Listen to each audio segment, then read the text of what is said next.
What's going on, guys? So before this video starts, I want to go ahead and plug my merch, something that actually a lot of people have criticized me for not doing on the channel. But if you guys do not know, I actually have my own t-shirts available as well as some awesome decals. A link for that will be in the description. Just go check out my website. The stickers are $5. The shirts aren't that much more expensive. I'd really love to see you guys support the channel. It'd mean a lot to me. Also, second off, I am starting a new thing, I guess you could say, on my Instagram called Saab Saturday. So if you do have your Saabs and you would like to have them featured in that post, I did the first one last Saturday. I'll try and do it every Saturday. Just depends on how many people I have sending in their cars.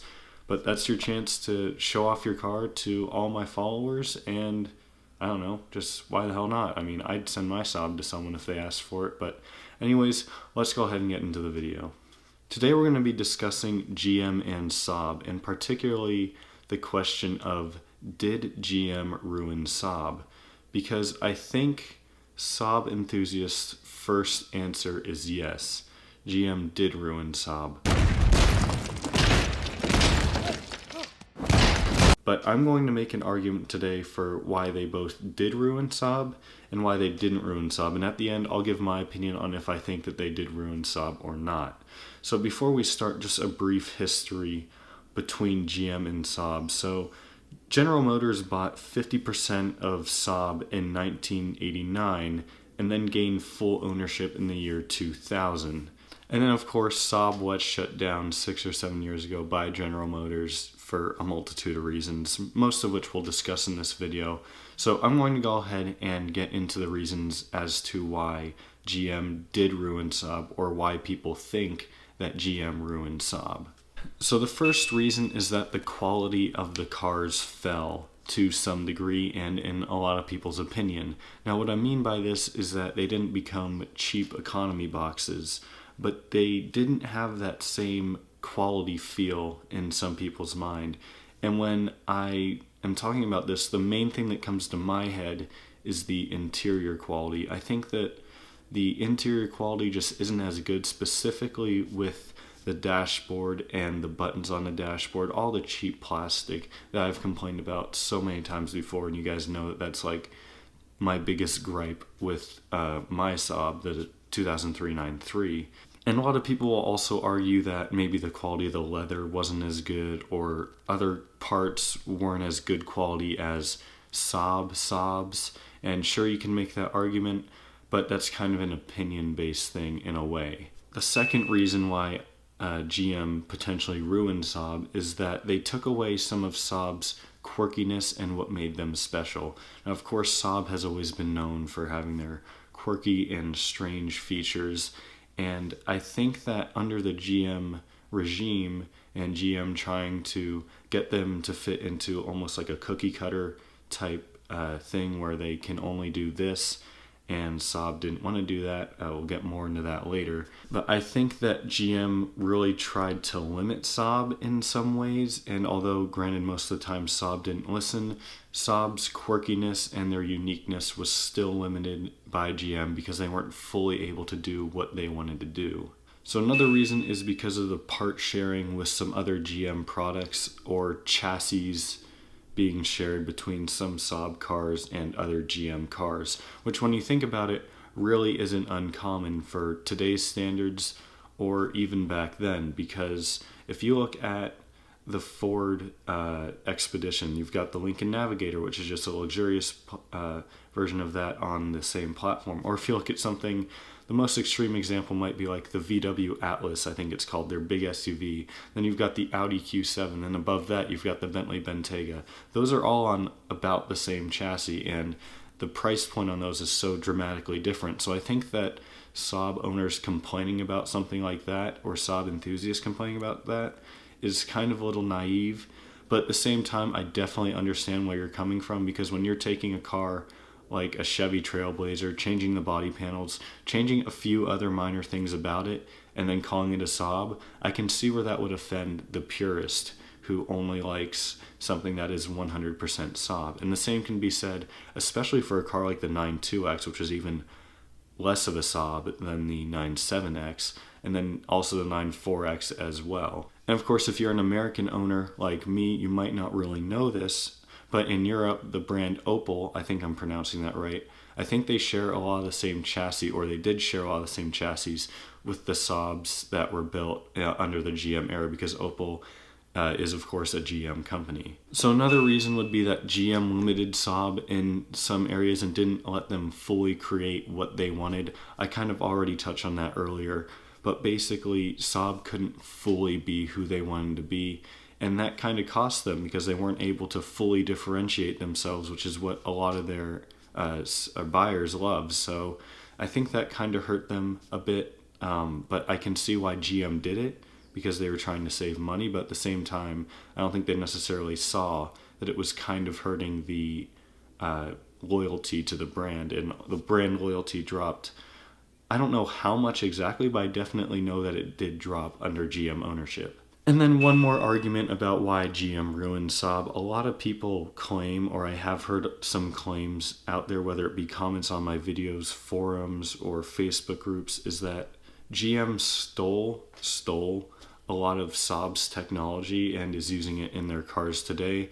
And I'm not going to comment any further on that because I don't want to offend anyone. I don't want to go against anyone, but that's just what some people think. So I'm just going to leave it at that. So now let's get into the reasons why GM didn't ruin Saab. And of course, the number one reason is they saved them from bankruptcy and ultimately gave them about another 20-25 years of cars being produced. I mean, if you imagine if GM didn't buy 50% of Saab in 1989 and then didn't fully buy them a decade later, the last Saab cars could have been before the year 2000. So GM saving them from bankruptcy was definitely a good thing for Saab owners. So if you're really looking at this and saying that GM completely ruined Saab, you have to at least acknowledge that GM lost a lot of money trying to keep this brand alive. And then bouncing off of that, GM kept Saab alive longer than they probably should have.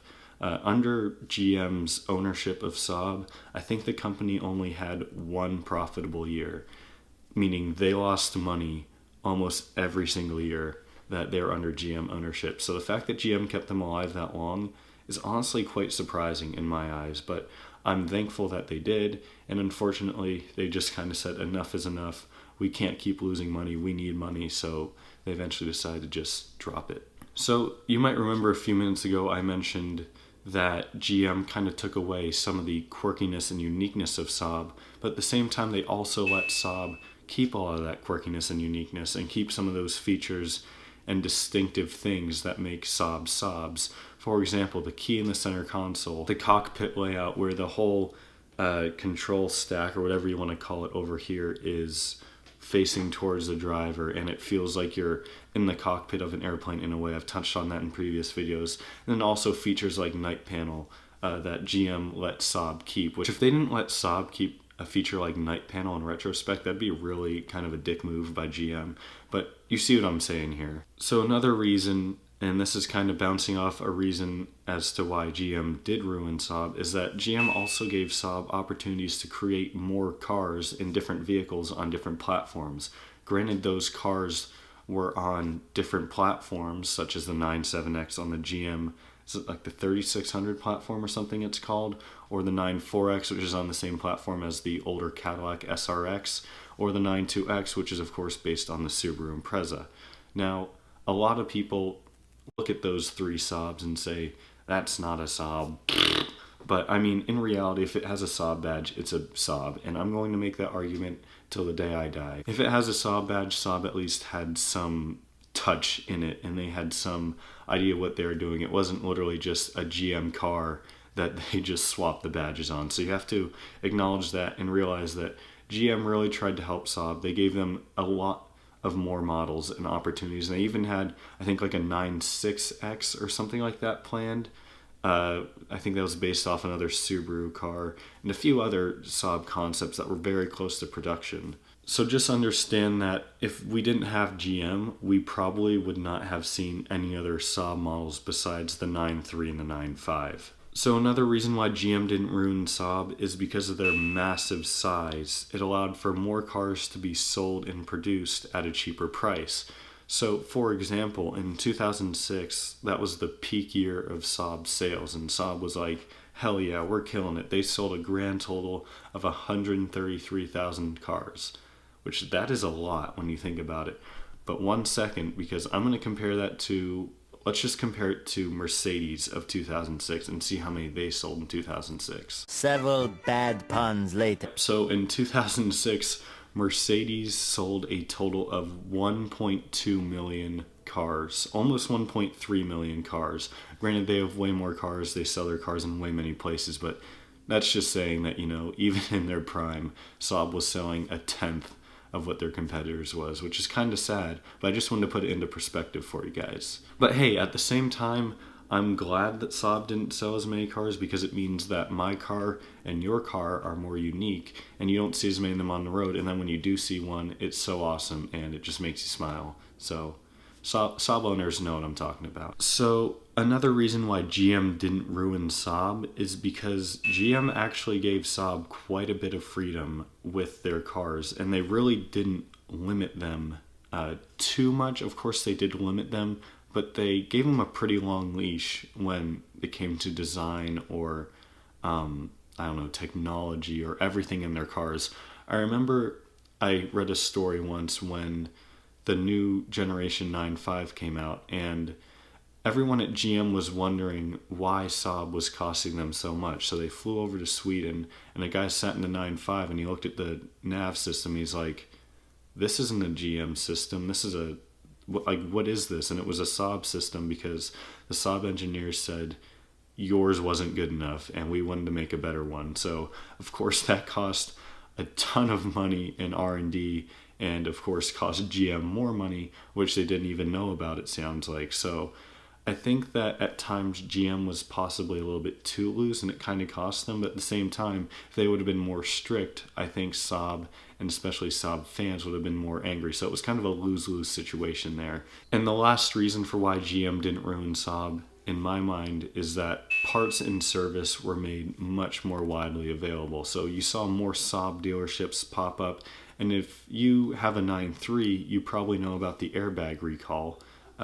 And if you take your car to any GM dealer, they'll fix it for you. So I think that with that being said, you can also take your 9.3 to GM dealers to have them serviced, because it is technically a GM product, but I'm not entirely sure on that. What do I think? Do I think that GM ruined Saab? And I think you might be able to guess. I'm going to put a poll in the video right here as well. Do you think GM ruined Saab? And my answer is no. GM did not ruin Saab. GM continued the Saab legacy, granted it was in their own way, and kept them alive, even while still losing money. Regardless of your opinion on GM, you have to respect that. That's why, in my mind, GM did not ruin Saab. Now, with that being said, that's going to wrap up this video, guys. I hope you all enjoyed. If you have more reasons as to why GM did or didn't ruin Saab, please feel free to leave them down below in the comments. If you enjoyed the video, make sure to give it a big thumbs up. Thank you all so much for watching. I'll see you next time.